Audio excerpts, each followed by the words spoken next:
We're going to take one of our questions from Facebook.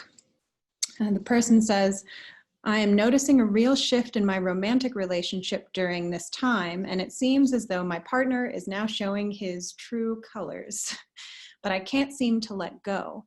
Can you review what a successful romantic relationship looks like between two people and how we can act from fulfillment instead of codependency and need during times like this and always?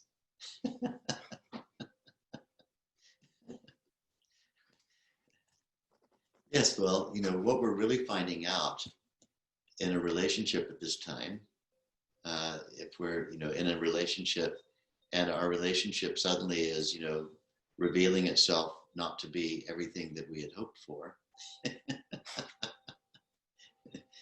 All information that you get when you're in a relationship is good information. All information that you get when you're in a relationship is good information. All truths that you get are good truths. But ultimately, what are they truths about? They're not truths about anyone else. They're truths about you. It's not a truth about him or her. It's a truth about you that's being experienced.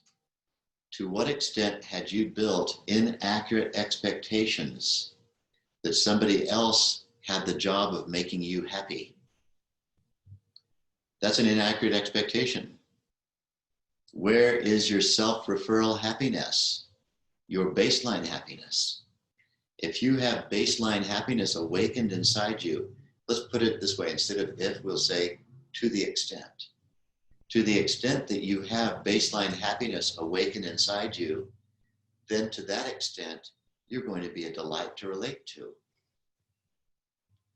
And so what we're learning, if our relationships don't seem to be any good, is not anything about, these classic words, the toxicity of a relationship. This is just a cop-out, this kind of language.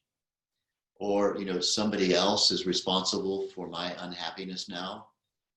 I had no idea that they were going to behave like this when I had to spend more time with them. It's better that you find out all these things now, because really what you're finding out is your own inaccurate expectations. It's not about them. It's about you. It's about you. And so how do we get our expectations more accurate? First of all, let me say, there is nobody on earth who can make you happy. If you are only available to be happy because somebody behaves in particular ways, then you're as much of a headache to them as they are to you. How can we make ourselves into someone who has that baseline of happiness deep inside and is not needy? Not needy. We need to minimize our neediness. When we minimize our neediness, then we become less and less dependent upon and even addicted to certain behaviors from another person. Codependency is a word which really means co-addiction. Dependencies are of all kinds. There are good dependencies. We are dependent on clean air. We're dependent on water. We're dependent on good nourishment. We're dependent on exercise. We're dependent on shared experience. Let's call that love, but it's shared experience. These are good dependencies, and we want to culture those. The word dependency has been turned into a treacherous word, and it's sad to me because we need to culture good dependencies. But those kinds of dependencies that we've created by our own inaccurate expectations, and that's really, we're coming right down to it. Our own inaccurate expectations make us jump out of the good dependencies into those dependencies on things which are not sustainable. That's addiction. And we cannot blame anyone else for our addiction. And so what we need to do is awaken our baseline happiness. This is an opportunity to do this. And if it looks as though a relationship into which we've entered is not an alliance, you can have a relationship like there's a relationship between Israel and Iraq. It's not a healthy relationship. It's a relationship of enmity. So a relationship could be anything from enmity to bliss. But what is it that makes a good relationship? I'm not personally in favor of relationships at all. I think what we need to have is alliances, a love alliance. One thing we can say between Israel and Iraq is they don't have an alliance. They might have a relationship, but they don't have an alliance. We need to shift out of dependency relationships, relationships that are waiting for other people to behave better, relationships where I'm always waiting and the other person's not conforming, they're not making me happy. That kind of nonsense, which is really nonsense, into who am I? What am I? To what extent do I even need to be having shared experience? This is the first question. When we've developed our full inner potential and we have access to baseline happiness, then we are fit to begin inviting shared experience from someone who would like to be an ally. So to what extent is someone capable right now of being an ally or not?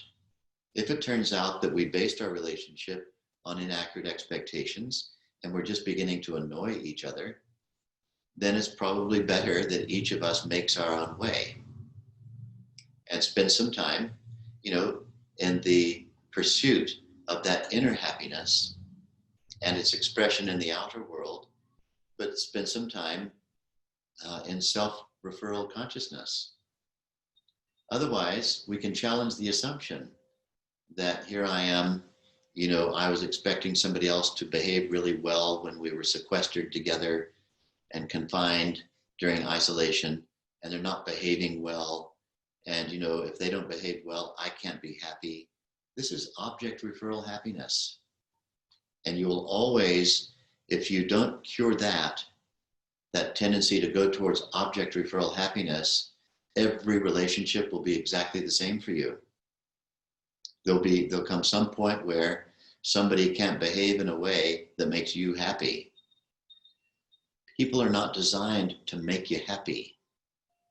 We have to be awakened human beings who live in bliss consciousness. And then we're fit to have shared experience. Otherwise, shared experience is what? I don't like the way that you squeeze the toothpaste tube from the top. I don't like the way you wash the dishes and leave the detergent out.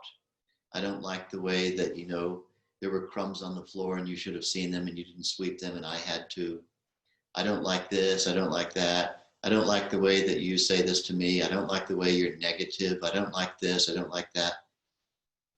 What are you really? We're turning ourselves into people who, in order to have a relationship with me, you've got to take a course in how to please me. If somebody has to take a course in how to please you, there's not something wrong with them. There's something wrong with us. And so we need to examine what is that about us that's missing out on the bliss. And if we are mutually torturing each other by trying to, stay under one roof while we are working these things out, I don't recommend that. I don't recommend mutual torture while you're on your way to, being able to have a love alliance on the level of having inner bliss consciousness first. I don't recommend mutual torture. Now, all of us have to do some experimentation. Don't beat yourself up over it. You try out a little bit of shared time with somebody under some condition or other, making whatever promises you make at the beginning of it. But if it turns out that what you're actually doing is mutually torturing each other, then it's the kindest possible thing for each of you to find other kinds of living arrangements. It's the kindest possible thing. Be kind to each other. Don't resolve to keep up the mutual torture until you have it figured out. That doesn't speed up you figuring it out. So there's nothing wrong with having done some research. Nothing wrong with it. How are you going to know unless you do some research? And so you do some research, and if it turns out that the foundation piece of relating was a little bit flawed, like I'm here to, you know, I'm here and you're there to make me happy. That's a flawed foundation for a relationship. And please don't behave in any ways that make me unhappy. This is a flawed foundation, but we don't know anything until we've done some research. And so there's nothing wrong with having done the research. But once you do the research and you get an outcome, you don't need to keep doing the same research over and over again just to get the same outcome over and over again. Any good scientist, once they have their research outcomes, they might do one replication just to be sure, but they're not going to do a triplication or a quadruplication of the same research. You have your outcome, and with that knowledge, you move on. But the baseline of relating is the self. What is the status of the self? Is the status of the self something that, I have extremely limited conditions under which I can be made happy?